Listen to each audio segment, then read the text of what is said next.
Thanks everybody for being here. So I hope you enjoyed our fireside chat at the beginning. I think Samantha's a really insightful person, and I was glad to be able to talk to her.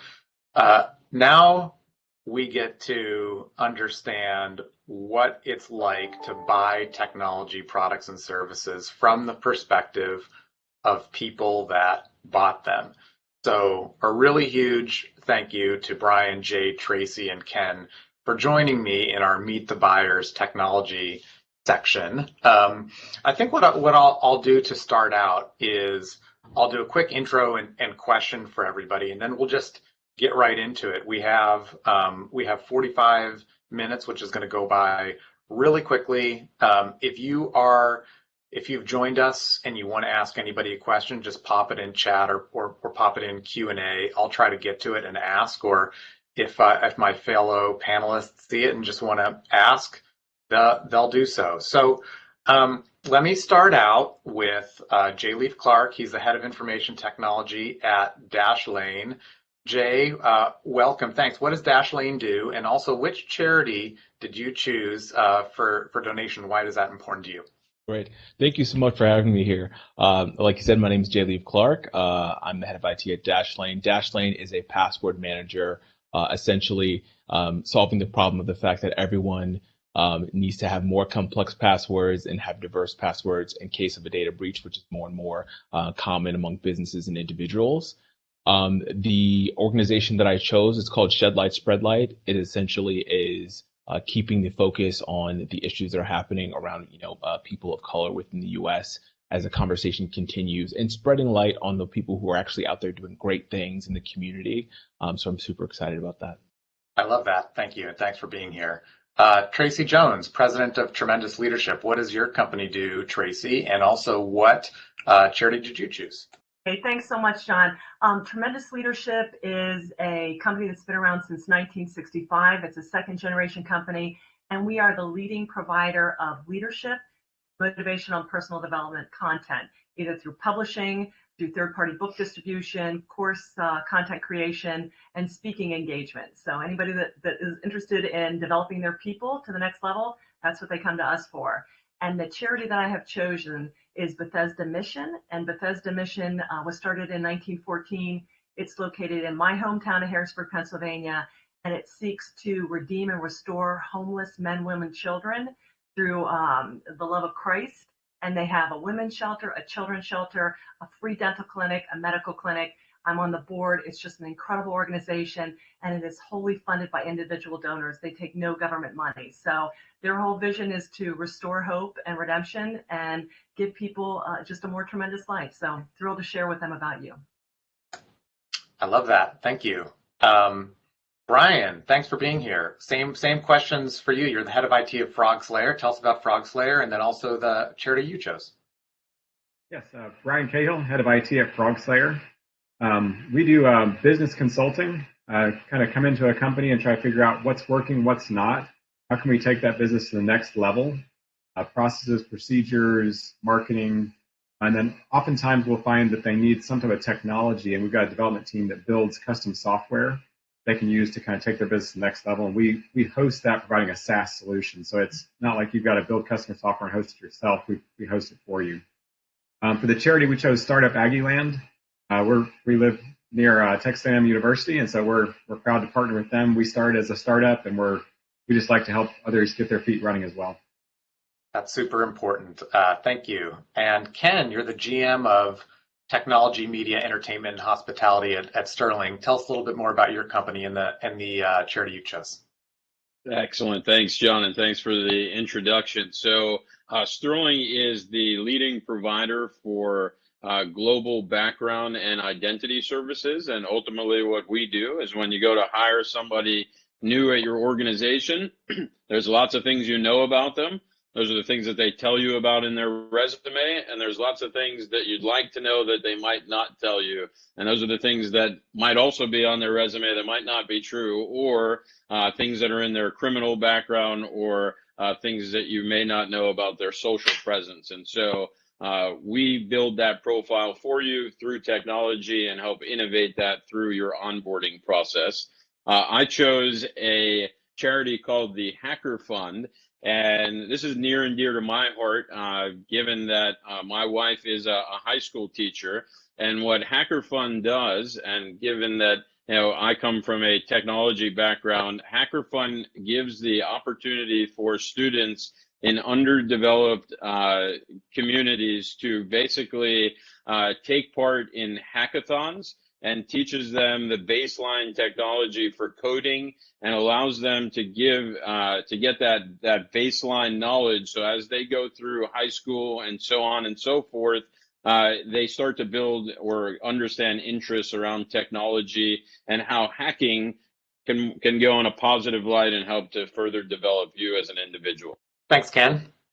Okay, so let's get into it. Everyone wants to know what we bought, why we bought it. Jay, I'm going to start with you. When we were prepping for this, you mentioned your company purchased a mobile device management tool. Tell me a little bit about this. Was this a major purchase? Why'd you decide to purchase it in the last 12 months? Tell us a little bit more about it. Absolutely. Coming into Dashlane, mobile device management and sort of device automation, user lifecycle automation is always something that I feel like your IT leaders are like, yes, as soon as I get the time and the budget, I'm going to do that. Then a pandemic came around and it took that idea and really put a flame under it. And as an organization, when you have a completely remote workforce, all of a sudden, it was incredibly important to us to make sure that we had the ability to reach out, touch, apply security updates, wipe, and even deploy software to our employees. And that's the sort of premise that brought us to bring a mobile device management tool to the company. It is an extremely pricey purchase because it provides a lot of services. When we were looking at those, essentially it was what were the features that we needed to make sure that we covered, how secure was the organization, what level of buy-in could we get from stakeholders within the organization, and how long would it take to stand up? And from our perspective, we had very minimal time. So we ended up choosing one that spanned our device space, which was both Mac and PC, and it was great, although a bit stressful. I'm sure it was stressful. Let me dig in one layer down on kind of what you mentioned about time to implement, or at least I think that like the time to stand up. It sounds like that was one of the crucial decision makers as you were deciding between vendors. How did every presentation I'm on the receiving end of, everybody says, yeah, we're super easy and quick to work with. How did you verify that? How did you really make that decision? Oftentimes it always comes down to, oh, we can walk you through the process to get you set up in X amount of time. Like, here's like a finite number that we can give you versus, oh, we've got some great partners that you can partner with and we can recommend, and they have their own list of services and prices that, can help you. So then, the cost of the service becomes even more expensive because now you have to pay a third-party consultant or make sure you have like the skill set, within staff to deploy it. So that's sort of the first test is like, okay, if I need to stand this up next week, can I do so? And if the answer is no, it's just, all right, what does it take for us to get there? So that's definitely something that we pay attention to pretty immediately. Tracey, whereas Jay's purchase is software, at least I think it is. I'm a CMO, not a CTO. Some of your big purchases in the past year were more hardware and physical based, right? Business phone systems and such. Tell me about your needs and sort of your major decision making process as you went to purchase some new stuff. Sure. Well, it's funny how I wound up connected with you all here in Haley was my lease copier was up, and that was a story in itself trying to get that picked up mid-pandemic. But what I did is I reached out via one of the tech sites and said, hey, this is what I'm looking for. I knew what I was paying. Now I'm in publishing too, so really I don't need the big wonky office computer that we used to have, a la Office Space or The Office. And so I reached out, and what I found out was everything that I was getting through my lease, now the product line was now that I could just pick it up and get it myself. So I purchased something, which is what I was paying for on my lease. Second of all was the phone line. And again, we were using your typical Comcast business phone lines and found out A couple systems that now we go through TalkRoute, which is 1/10 of the cost. And so everything routes through our cell phones. We just set up the parameters, the welcome, so it looks like it's coming into our 1-800 number or other number. Fantastic.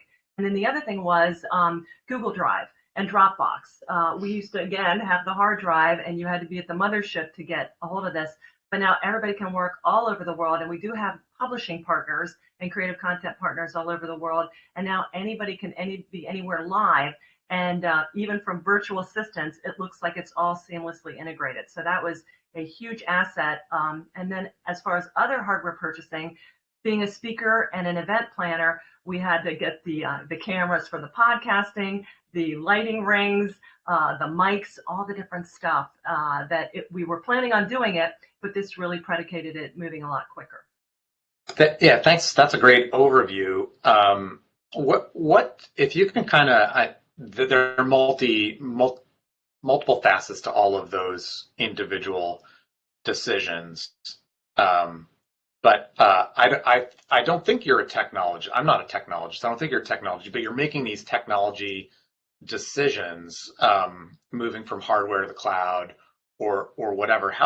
How did vendors communicate complex decisions, or am I misreading the situation? No, you absolutely. And the word I really was, how did we deploy it? Being prior military, I really like that. So the complex technology decisions were pretty much, we would get online, and again, we would research, and then someone would really say to us, hey, we're going to let you test drive this. What I found, I'm a small business owner. I'm in the creative space. I have subcontractors and independent contractors at all different locations. So not your typical enterprise building. We had to find a way where everybody could really be in a file sharing and a creative space. So we would, go out, I'd look at what other people were doing. Hey, I see your online community for your course content. This looks really sleek. How do you do that? And they're like, sure, let me let you in the back end look at it. I also do a leadership podcast, and I would look at what these people are doing, and I'm like, how do you do it all? How many people do you have on staff? Who do you have doing your transcriptions for your podcast? So I got a lot of rich feedback. The one thing that I found, and again, Jay hit on it, I love the fact that there's so many different options out there. But for somebody like me, it was really difficult to know, is what I'm going to purchase going to thread into what I already have? Or am I going to buy something, and when I turn the key on, go, crap, I've got Stripe, and what I really need to do is I need to capture their physical mailing address, and it didn't work. So if I could get a vendor that would really let me test drive and actually help me build something on the back end, which I had two in particular. One was Do Finder, which was a plugin on my Shopify website that if somebody misspelled something before, it wouldn't give them any search engine. And they contacted me, and they put it on the back end of my site for a month, called me once a week and said, hey, this is how many sales that you've captured, because even if they didn't spell it right, it gave them other options. And the same thing happened with somebody from LinkedIn working with me with Sales Navigator. You let me, I'll research it, but if you can actually work with me to let me see how this is going to integrate, because I don't want to buy another website redo. I mean, I'm a small business. I don't have money to do that. But what I have is solid. Can you just help me make it better, not necessarily bigger and more integrated, like Jay said, so I can deploy it and it does what I was hoping it would do. And the more you can talk to me, because like you said, I'm not a technologist. I know just enough to run every aspect of this business, but I rely on the person pitching it to me to really go through and say, if I hear you, this is what I want you to do. That's been a huge help. That's great. Thanks, Tracey. And I want to dig into more in a little bit to you and the group about the role of demo, the role of test drives, and that sort of thing. And also, by the way, thanks to some of the questions that have been coming in. They're great questions. I'm going to be asking the panel these in a little bit. Brian, let me turn to you. So in our prep call, a smile came to my face when you said you purchased a lot of things in the last year. Tell me about the size of your organization, and what are a couple of the things or categories of technology you purchased and why? Yeah, Frogslayer, we've got about 60 employees that we were all in an office, 60 employees and 30 or 40 contractors.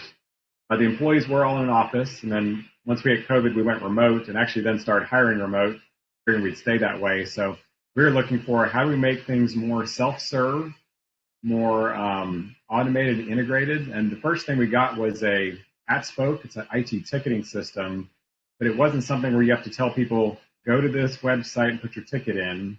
It was, we can go right in Slack and they can IM us, and the IM converts to a ticket, and you just keep going back and forth. So basically it tied directly into one of our existing tools that our users were already using and didn't give them a new interface to learn.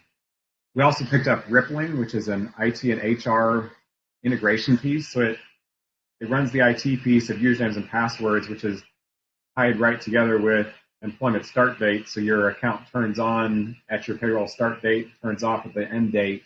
So basically tied IT and HR together, and all your authentication runs through there too.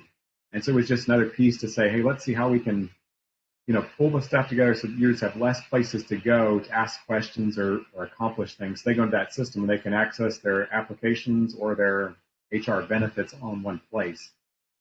And then third thing we pulled on was Lattice, which is it was for user peer reviews. Because we used to do those in person, we now needed a system to do those in. And it also tied right into Slack to let you jump in Slack, do your reviews. And so kind of the big thing that tied it all together for us was the free demos, like Tracey said. You basically get the software up and running, it does what you want, it just converts to a paid software, you're already using it. And then these ones all where the UI was not, we took an old software and threw a new UI on it and say it's web-based now. These were built from the ground up to be on the web. And so the UI just kind of makes sense. When you click around it, it's not like you have to read a manual to see how do I configure this, try to make it work. So the stand-up time is also fast. A couple themes going on: time to implement demos, the ability to test drive, those sorts of things. Ken, let me turn to you. I know you wanted to improve prospecting. Tell me about your major purchase, and also kind of what drove you to make the decision that you did. I think it was a little bit different in terms of case studies. Tell me about that. Yeah, absolutely. So we were finding ourselves in a data blank, and I'll define what I mean by data blank. In our on the sales side of our business, we were struggling with identifying not only who the people were we needed to speak to, who we should be reaching out to, but even so, what companies exist in the world, right? Sometimes you don't know a company is even there if they aren't in your data set. And we really were struggling, especially in the emerging market, to find companies that were on good growth trajectories, to find companies that had rounds of investment. And we were on a mission to find a company that could help fill this void for us. And we took a very different approach. So I do think that some of the things that were talked about here, demos and tests, they're crucially important to the sales cycle when buying something new. What was critical to us is that the salesperson that we were working with truly understood our challenge. So in this case, we were working with Zoom Info, and they didn't just try and understand what I was doing and tell me how they could do the same thing. They tried to understand the gaps that I was experiencing, and they quickly uncovered that I needed data on their seed rounds, and I needed data on who the investors were and how far along they were and what their growth looked like. And so their pitch to us when we finally did get to demo was not focused on the solution of how to integrate to Salesforce. That was a sure thing that had to be there. But they focused on how they were going to fill the gaps of getting us the data that we needed in the hands of our salespeople when they're going to build their prospecting lists and integrate that into their campaigns. Thanks. That personal touch is so important, especially for big considered purchases and the customization. It's everything. I love that anecdote. I'm going to get to some of the questions that have been asked in the forum because I think they're really, really important. One's at the front end of the process. We'll get to the end of the process on pricing in a minute, but I want to talk about cold outreach emails and then how someone gets your attention. So I'd love everyone on the panel to think a little bit about what works or what doesn't work for reaching out to you. While you're thinking, I'll tell you, for me as CMO, I get 50 at least emails a day. I will say that LinkedIn outreach, because I get less of it, I tend to read it, although I generally rarely respond, but I generally do read it. With email, for me, my advice is don't kind of make me have to think about why you're emailing me. Just tell me in the title, like be as clear as you can about what you're trying to sell me, because that's the only way I'm going to even read the email. And then the last thing I will say is, if my CEO tells me to check something out, I will. And so tried and true method is reach out to the boss. That doesn't always make me happy, but that's a little tip as well. But I want to ask the technology buyers here, anybody have any thoughts about cold outreach? What works and maybe a big turnoff? Jay. Yeah, so for me, I also do pay attention a little bit more to my LinkedIn. I'm the same in that I may not respond, but I'll look. Emails, to me, if I don't know you and you somehow manage to guess my email address, then make it into my inbox, are creepy. So I tend to just never respond to those and just assume that they're all some sort of weird phishing spam scam. A referral is very effective. It doesn't always have to be someone from my C-suite, though those always get my attention. But a referral will definitely help, even if it's from a salesperson on our team. I'll pay attention a little bit more to those. I did have a case where someone was, people tend to be persistent. What I don't like is when their persistence sort of has them appear to be a little bit more forceful, almost in a negative way, where it's like, oh, well, it looks like you're not interested, but I'm going to send one last email, and it's like, okay, well, we're definitely not going to talk. But I had someone recently who just sent me really interesting information. And then at the end, it was like, oh, this is how, my product can help. And it was the persistence that got me to go, okay, this guy's just he's never going to stop, but this information is really cool. So let's just have a conversation. That always helped me. Love the referral point, by the way. Anyone else have any thoughts on this? Tracey? One of the definite don'ts is if I get a spam email that just says, here's all the things I'm doing wrong as a business person. That's a surefire way to get deleted. I know exactly what I'm doing wrong. I'm looking for answers. So it still surprises me that I see people, well, your site's losing out on all this. And I'm like, oh my goodness. Like Jay, I love LinkedIn. Repeats and referrals are the lifeblood. I'm a small business. That is our lifeblood. And it costs so much more to get a new customer than maintain an existing one. So repeat referrals, if I get something from LinkedIn, I will automatically look at their profile. And if they have a lot of cred, I'm probably in. I'll at least check it out. But I am somebody that's always looking for a new way to grow and expand the business. So I'm very open to new connections. And if I can see they have a great profile or they have great case studies that I can quickly vet, and I see that they are who they say they are, yeah, I'll probably reach out to at least to hear. The other thing is I also like reaching out too, if not for sales, just for synergy, because there's maybe something else that they need, or I've done this and then 3 people down have said, hey, I didn't buy their stuff or they didn't use me, but there's somebody else they referred to. So I just think if it's solid networking, that's always a good thing. But the negativity and tell me what I'm doing wrong is the big no-no for me. Great points. Ken, fire away. Yeah, I think I'm going to take a little different approach to this. I'm going to say that we should take the word cold out of that outreach. And the reason I say that is because cold outreaches are dead, in my opinion. You need to do something before that email for that email to be effective.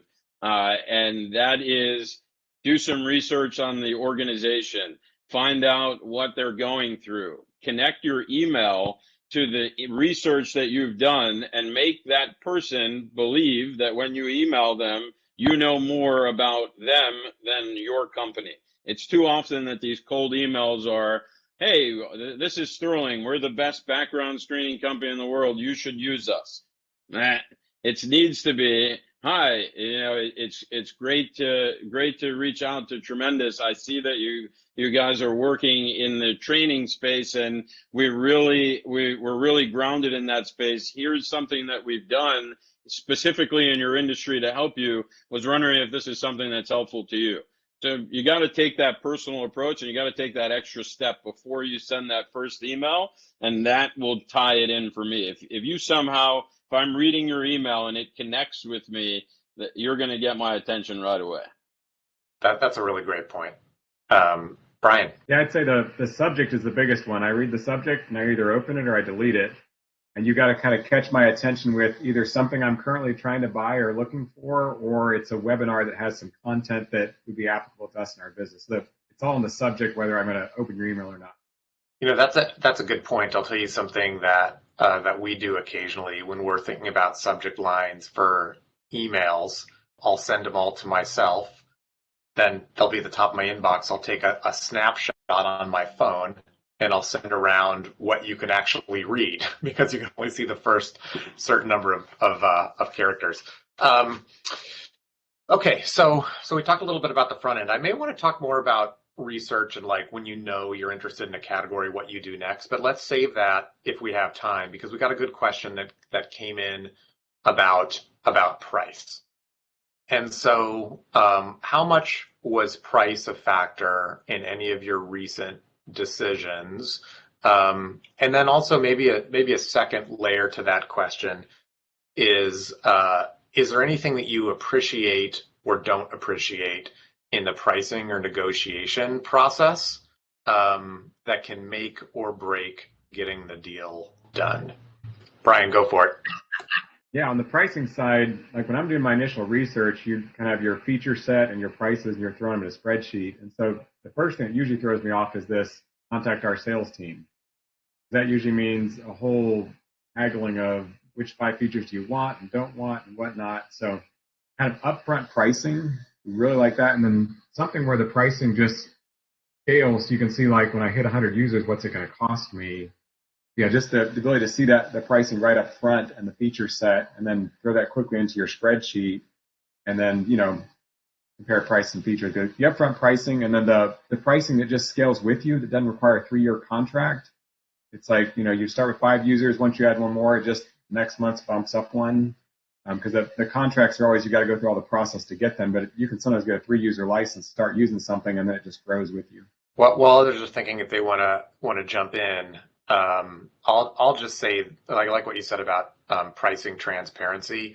For me, the transparency in the sales process on pricing is a good indication to me about whether you're going to be easy to work with after the deal is done.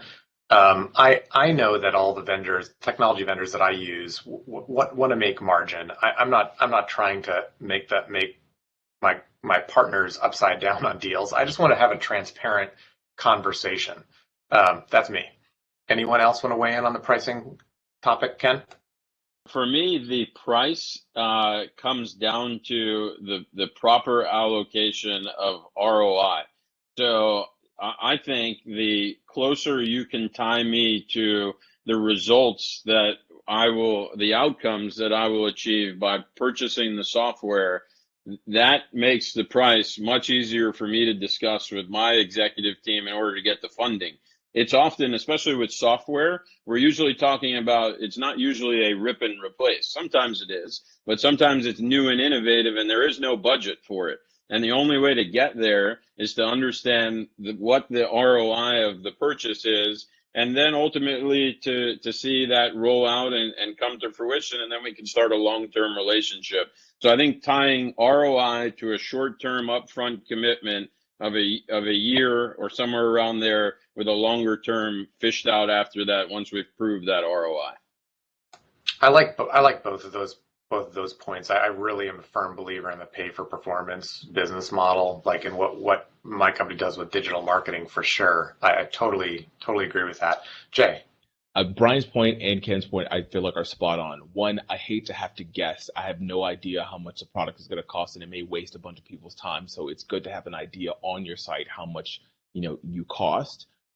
Second of which is, show to me how much time I'm going to save in what what value is that is going to bring to my company? Because if I have to go and sit down with my CFO and explain this item, which may or may not be, planned for in budget, then I want to be able to show like, this is why we want to do this. Also, the assumption that if I'm just trying your product for the first time, I don't want it for 3 years. Like, unless I've used it before and I know that it is a surefire thing, I think that is something to keep in mind. That first year and getting the right price and just getting me in the door, more than likely, depending on the tool, you've got me for the long term after that. So making sure that first one is good, I think is important. And then the hidden things, we talked about implementation before. If this is a tool that absolutely requires implementation in professional services, let's talk about those as opposed to going like, oh, you also need this, like the cost of the license is this, but here's another person who's going to cost you an extra $20,000 or something.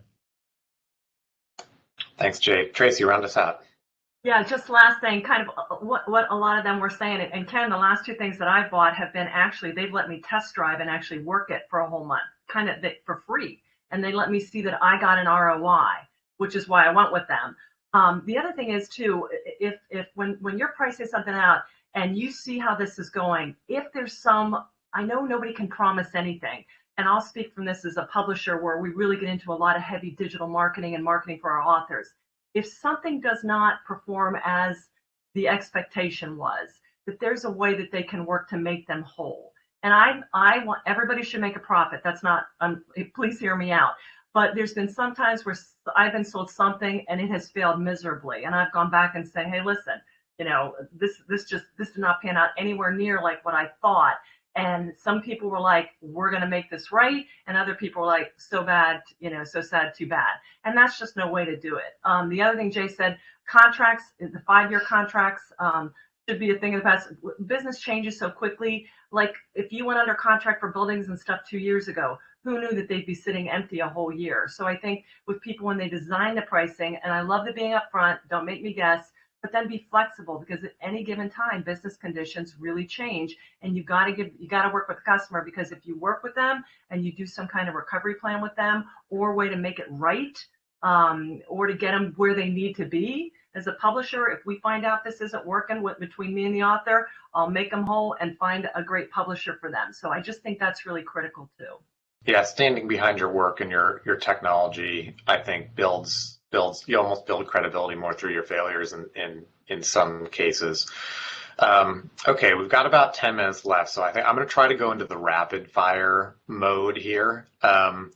So one question is we've talked some about when someone inbounds you either through a personalized approach or not. But let's say you're interested in a category. How do you proactively research, or like what should vendors think about? Where should they be besides their website? Where should they be? What should they do? Interested in anyone's opinion on that. Go ahead, Jay. I use my peers, people I've worked with in past, other heads of ITs, or people in that space. I always often ask, hey, I'm interested in this. Does anyone use it? And someone will give me some feedback about their experience. So that word of mouth thing is a big deal. And then oftentimes I'll get referred to their account person who may, then be introduced to me that way. Brian? Yeah, on this side, I'm using Google and digging around, or in some of the IT forums. And I found one product once that I couldn't find on Google, and I told them, I was like, your marketing team needs to get it out there because you got a good product, but you didn't come up in my search. So yeah, it's usually Google, and then the sites that compare products, your comparison sites. Go ahead, Ken. Yeah, I think I'm right on target with Brian on this one, and I always think it's interesting when I'm really down and really in need of a solution, and I start Googling things to save myself, how organic some companies have become in tying the things that I'm thinking about to their products, when I might not be searching for something specifically tied to them, and they're able to still gauge me into that. So Smartsheets is really good at this specifically, since their product is so broad. We were maybe a year ago, I was having issues with implementation and professional services, and somehow Smartsheets came up in my search, and we were already using Smartsheets, and it was a way for them to actually grow within our organization, because I said, wait a minute, I've already invested in Smartsheets. they've got a solution for this. It was able to tie right back to something we were already buying. And obviously with an additional license now that I've purchased on top of that, which is good for them, right? Oh, Tracey, did you want to weigh in on that one? Yeah, typical, and also repeats and referrals. I can't emphasize enough. I can remember I sold books door to door as a college student with Southwestern. After you made that sale, hey, do you know anybody that could use this product too? I think if a vendor really has great success stories and they can integrate that into, how we find people, because Ken, I'm sure there's a reason you found them. And I mean, nothing breeds success like success. And if I know there's others successful, if you're doing for them what I want you to do for me, and I can see that makes a huge difference. Success stories, real world stories of what you're doing for their business. Thanks. Okay. Before I get to the last question, we're going to do the penultimate question here, and I thought it was a good one from Aiden. And thanks, Aiden. You've asked a lot of great questions. What's the role of a sales team? When do you want to interact with a salesperson?